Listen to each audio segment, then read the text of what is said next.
In the annals of prehistory, one of the best titles of all is Tyrannosaur.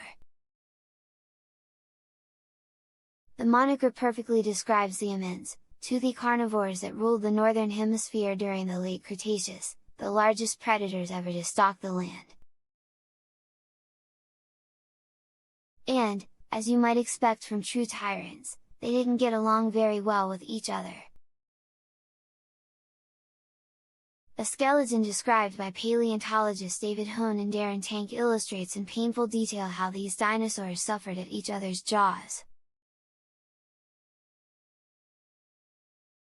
The specimen, found in 1994 and catalogued as TMP 1994-143-0001, belonged to a subadult Daspletosaurus that roamed southeastern Alberta around 73 million years ago.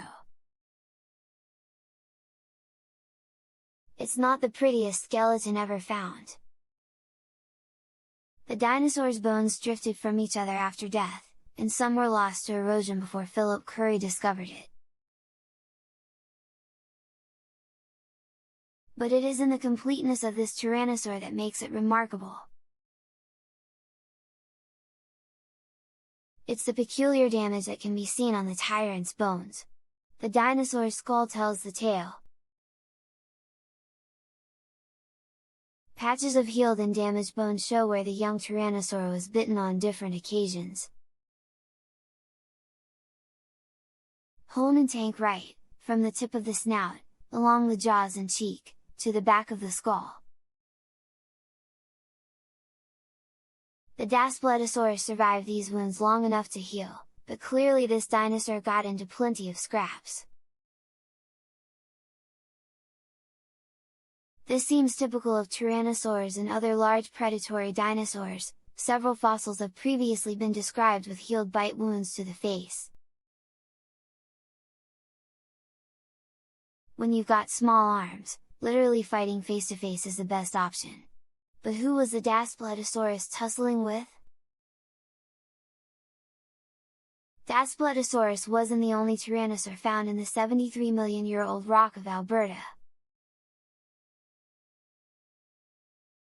The more slender Gorgosaurus inhabited the same environment, and has been raised as a suspect in cross-species fights before. Then again, the Daspletosaurus could have been battling with members of its own species. Being that we're far too late to watch these Mesozoic martial arts contests, the best we can do is narrow down the identity of the opponents to other tyrannosaurs. Just imagine the shrieks and bellows as these apex predators faced off against each other. But that's not all! Hone and Tanke have also documented fresh bite marks on the Daspletosaurus skull, that is, bite wounds that never healed. Such damage indicates that something fed on the Daspletosaurus after it died, and, as before, the best candidate is another tyrannosaur. Closely spaced bite marks on the dinosaur's jaw, in particular, seem to show that another tyrant came along and scraped off muscle from the body using its small front teeth. If this is a hallmark of another Daspletosaurus, then, like Tyrannosaurus, it was a cannibal. And who could blame the dinosaur? At the end of the day, meat is meat. Clearly, the Cretaceous was a tyrannosaur-eat tyrannosaur world.